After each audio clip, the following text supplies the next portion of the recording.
পৃথিবীর সব থেকে বড় আলুটি এতটা বড় যে যেটি দেখলে আপনি অনেক অবাক হয়ে যাবেন। আর কেনই বা সবাই পাগলের মতো নৌকা দিয়ে এই দ্বীপটিকে ধাক্কা দিচ্ছে? জাপানের এই প্রচন্ড গতিসম্পন্ন বুলেট ট্রেনটি কিভাবে মাছরাঙা পাখির থেকে আবিষ্কৃত হলো? আর এই শহরটিতে কেনই বা রাস্তাঘাট, যানবাহন, গাড়ি ঘোড়া কিছুই নেই? আর কিভাবে এই অস্ত্রটি অনলি আলোর মাধ্যমে শত্রুপক্ষকে ঘায়েল করে ফেলে? জানতে হলে এখনই ভিডিওটিতে লাইক দিয়ে দিন। 1, 2, 3 কি দিয়েছেন তো? চলুন শুরু করি। নাম্বার 9, এটি হলো লেজার ওয়েপন সিস্টেম। এটি পৃথিবীর সব থেকে ভয়ঙ্কর অস্ত্র। আর এটা থেকে গুলি বের হয় না, বরং লেজারের আলো বের হয়। আর এই অস্ত্রটির সব থেকে খারাপ বিষয়টি হলো, যদি এটিকে একবার চালানো হয় তাহলে সামনে যেই থাকুক না কেন তার বাঁচার কোনো সুযোগই নেই। কারণ এই গান থেকে যে লেজার রশ্মি বের হয় তা প্রায় আলোর গতিতে শত্রুপক্ষকে ধ্বংস করে দেয়।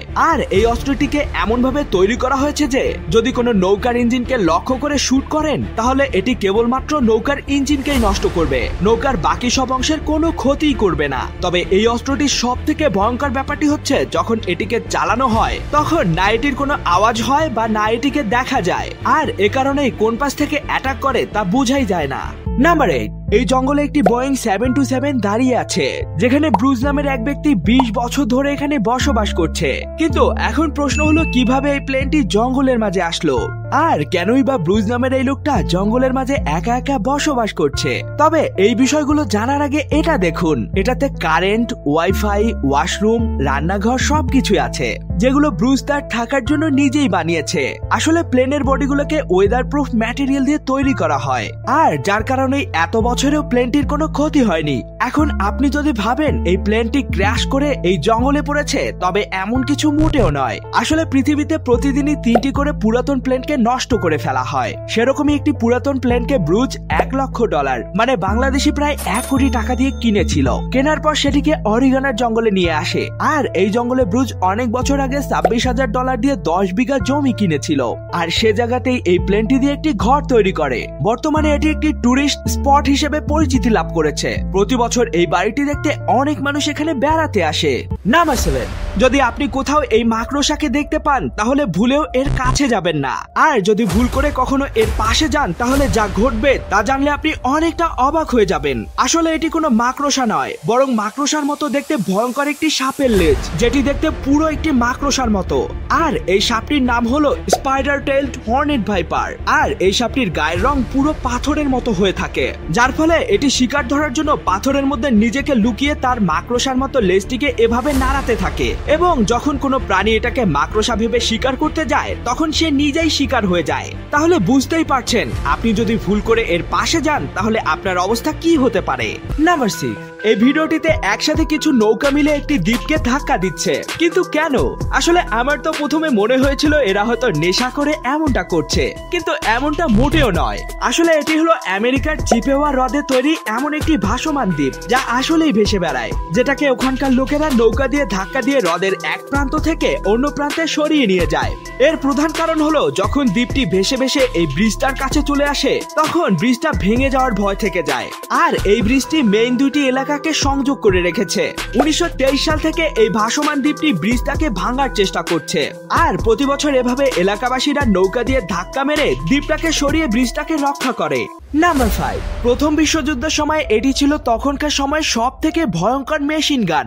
আর এটি ছিল পৃথিবীর সর্বপ্রথম সম্পূর্ণ স্বয়ংক্রিয় মেশিন গান। সম্পূর্ণ স্বয়ংক্রিয় মেশিন গান বলতে এরকম অটোমেটিক গুলি করতে পারে এমন বন্দুককে বোঝায়। আসলে এটিকে হিরাম ম্যাকজিম 1884 সালে প্রথম বিশ্বযুদ্ধের জন্য তৈরি করেছিলেন। আর তার নামানুসারে এই বন্দুকের নাম রাখা হয় ম্যাকজিম মেশিন গান। এটি প্রতি মিনিটে প্রায় 600 রাউন্ড গুলি করতে পারে। তবে এটি বর্তমান আধুনিক মেশিন গানের থেকে অনেক বেশি ভারী। অন্য অটোমেটিক মেশিন গানগুলোকে ঠান্ডা করতে গানগুলোর ভিতরে এয়ার কুলার ব্যবহার করা হয়। তবে এই বন্দুকটিকে ঠান্ডা করতে বন্দুকের এই ব্যারেলে পানি দিয়ে ভর্তি করা হয়। আর গুলি করার সময় এভাবে পানি বের হয়ে মেশিন গানটিকে ঠান্ডা রাখে। হয়তো এটি বর্তমান মেশিন গানগুলোর মতো এত উন্নত নয়, তবে প্রথম বিশ্বযুদ্ধের সময় হাজার হাজার মানুষের মৃত্যুর জন্য এই মেশিন গানই দায়ী। নাম্বার 4, আপনি কি জানেন এই মাছরাঙা পাখিটি জাপানের বড় একটি ইঞ্জিনিয়ারিং সমস্যাকে সমাধান করে দিয়েছে? হ্যাঁ, আজব মনে হলো এটাই সত্য। এখন কি সেই প্রবলেম আর কিভাবে এই পাখিটি সমাধান করলো, চলুন বিষয়টি জানা যাক। আসলে 1989 সালে যখন জাপানে বুলেট ট্রেন তৈরি করা হয়, তখন এটি ছিল প্রথম পৃথিবীর সব থেকে দ্রুততম ট্রেন, যার স্পিড ছিল প্রতি ঘন্টায় 270 কিলোমিটার। তবে ট্রেনটিকে বড় একটি সমস্যার মুখে পড়তে হয়েছিল। যখন ট্রেনটি খুব স্পিডে এই টানেলের মধ্যে প্রবেশ করে, তখন তার সামনে প্রচন্ড এয়ার প্রেসার তৈরি হতো, সাথে তৈরি হতো প্রচন্ড রকমের শব্দ। আর এই শব্দ দূষণের কারণে টানেলের আশেপাশে থাকা মানুষের অনেক অসুবিধা হতো। এই সমস্যা সমাধানের জন্য ইঞ্জিনিয়াররা মাছরাঙা পাখির মাছ ধরার পদ্ধতিকে কাজে লাগায়। মাছরাঙা যখন মাছ ধরতে জলের মধ্যে ডাইভ করে, তখন কোনো প্রকার শব্দ তৈরি হয় না।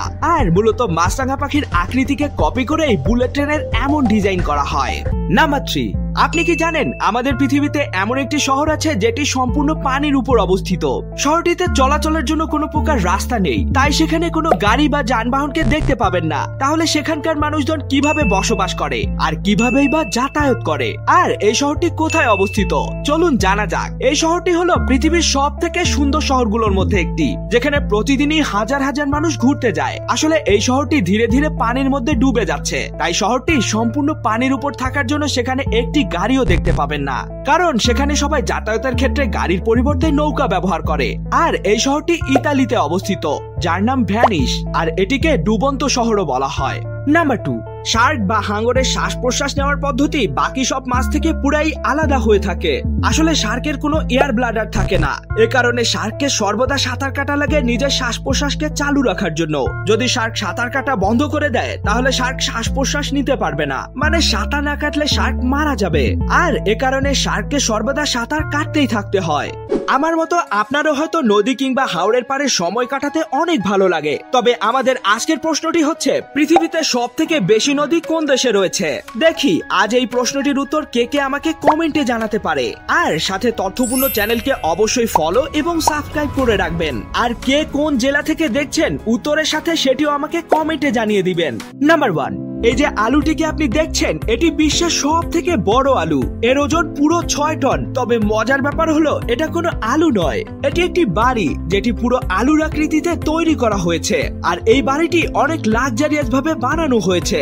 বাড়িটিতে আপনি হোটেলের মতো ভাড়া নিয়ে থাকতে পারবেন। তবে এই আলুর বাড়িটিতে থাকতে হলে আপনাকে একদিনে পুরো $200, মানে 22,000 টাকার মতো খরচ করতে হবে। পৃথিবীতে এ পর্যন্ত যত আলু উৎপাদিত হয়েছে, তার মধ্যে সব থেকে বেশি ওজনের আলু ছিল এটি, যার ওজন ছিল প্রায় 4 কেজি 98 গ্রাম, যেটি ইউনাইটেড কিংডমের চাষী পিটার গ্লেজবুকের সবজি খেতে হয়েছিল।